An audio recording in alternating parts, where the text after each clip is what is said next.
rasa kecewa, sakit hati, terus apa lagi? Frustrasi. Itu sampah rohani semua itu. Siapa saudara suka koleksi sampah? Sampah pasti harus dibuang. Kalau saudara datang ibadah, tapi saudara selesai ibadah tidak punya niat hasrat untuk jadi semakin hidup dalam keilahian, semakin membenahi hidupmu, ada yang salah dalam hidupmu. Saudara sudah menjalani perjalanan hidup yang sedemikian duniawi, sedemikian lahiriah manusiawi, sampai saudara tidak lagi punya hasrat ingin semakin serupa dengan Yesus. Tidak ada lagi hasrat untuk hidup dalam keilahian. Yang dimaksud punya hasrat hidup dalam keilahian artinya, kalau saudara melihat adanya kelemahan dalam diri saudara, saudara tidak memberi alasan. Ya namanya manusia, ya biasa, wajar lah. Kalau saya disinggung ya pasti saya tersinggung. Kalau saya difitnah ya saya pasti jadi kecewa, marah. Wajar toh? Nah, menurut saudara wajar nggak kira-kira? Loh ini tanya ini, menurut saudara wajar nggak kira-kira? Tidak. Karena kalau saudara terus mengalami perubahan dalam hadiratnya, saudara menyadari ketersinggungan itu sampah. Rasa kecewa, sakit hati, terus apa lagi? Frustrasi, itu sampah rohani semua itu. Siapa saudara suka koleksi sampah? Sampah pasti harus dibuang. Sampah dari pagi sampai siang saja kadangkala sudah mulai mengeluarkan bau busuk. Harus segera dibuang ke tempat sampah, bukan dibuang dalam kamar. Setuju ya? Nah, jangan izinkan hatimu menjadi tempat sampah, karena menyimpan ada banyak kepahitan, sakit hati, kecewa. Ayo kita pastikan konflik batin, ganjalan apapun selalu kita bersihkan, selalu kita buang keluar. Loh, emang kita tidak boleh jengkel sama orang, Pak? Boleh, silakan. Namanya hak manusia kok. Masih punya emosi, masih punya perasaan. Saudara jadi tersinggung, boleh. Tapi jangan lama-lama. Aturannya Alkitab, sebelum matahari terbenam, hatimu sudah harus bersih. Artinya kalau sampai matahari terbenam atau lewat 1 hari, artinya saudara sedang menyimpan penyakit. Itu sudah bukan cuma jadi simpen sampah doang. Itu sudah menjadi penyakit rohani. Tempat iblis berpijak dalam hidupmu. Tempat iblis bekerja dalam batinmu.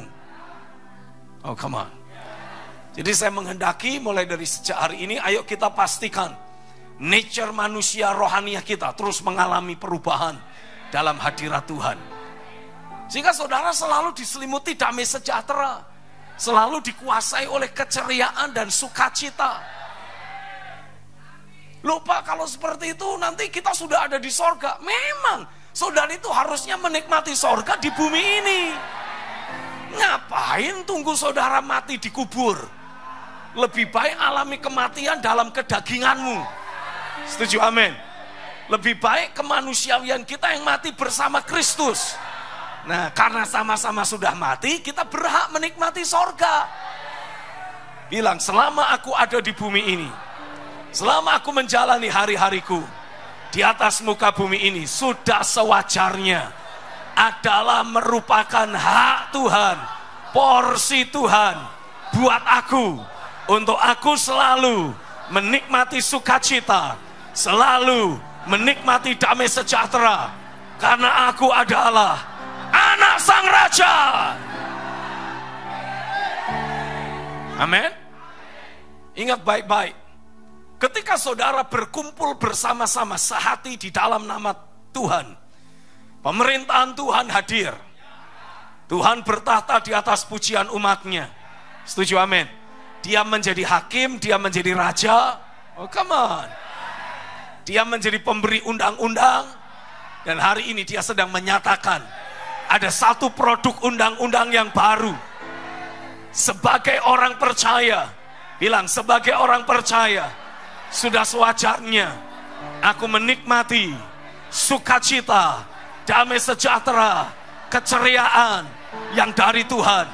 Sukacita yang sejati, yang meluap dari dalam diriku. bukan dibuat-buat, bukan karena faktor eksternal, tapi karena ada Tuhan yang bekerja di dalam batinku. Terjadilah, aku terima di dalam nama Yesus. Yang percaya berikan sorak-sorai. Haleluya, haleluya, haleluya, haleluya. Jadi kalau saudara mendapati, loh kok aku jadi uring-uringan terus seharian ini, artinya saudara sedang dirampok. Saudara sedang alami ada penjarahan yang dilakukan oleh si jahat dalam hidupmu. Nah, ini artinya sedang terjadi ketidakteraturan di dalam hidup saudara. Jangan anggap normal. Loh, semua orang lain juga ngalami sama kok. Enggak, orang lain boleh alami tapi tidak dengan saudara. Oh, come on. Bilang ini waktunya. Dengan otoritas dan kuasa Tuhan, aku menetapkan keteraturan ilahi dalam hidupku. Aku hidup sukacita. Aku hidup dalam damai sejahtera. Aku menikmati keceriaan di sepanjang hari-hariku. Tubuhku sehat, jiwaku segar, penuh sukacita. Pikiranku tajam, memikirkan, berfokus pada hal-hal yang dari roh. Tubuhku sehat, manusia rohku berfungsi menjadi kehidupan yang menghidupkan seluruh aspek hidupku. Itulah realita, kenyataan yang aku alami dalam kehidupanku sehari-hari. Ketika damai sejahtera dalam hidupku mulai berkurang, terganggu oleh berbagai emosi negatif, aku ambil sikap berdiri di dalam roh, bangkit di dalam roh, memukul mundur semua iblis, pekerjaan dosa, kuasa maut yang mencoba menciptakan kekacauan dalam hidupku. Aku bangkit di dalam roh, aku tolak semua rasa tertekan, aku hancurkan semua rasa sedih, aku tolak, aku hancurkan semua kekecewaan, rasa terluka, rasa tidak layak, rasa bersalah, rasa tertekan, pendek kata, semua emosi negatif, aku tolak di dalam nama Yesus. Aku tolak. Saya hitung pada hitungan ketiga, saya mau semua engkau doa dalam bahasa roh dengan kuat, dengan meluap-luap. Bersiaplah, 1, 2, 3, doa.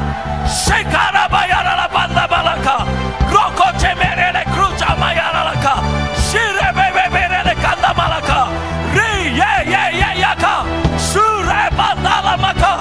Aku tolak, aku hancurkan semua emosi negatif dalam hidup jemaat, semua rasa takut, semua kekhawatiran, semua penyakit psikosomatis, semua kelemahan tubuh, semua virus, semua bakteri, kerusakan pada organ tubuh, aku hancurkan, aku telan, aku hancurkan, aku telan semua manifestasi pekerjaan iblis, manifestasi kuasa dosa, manifestasi kuasa maut.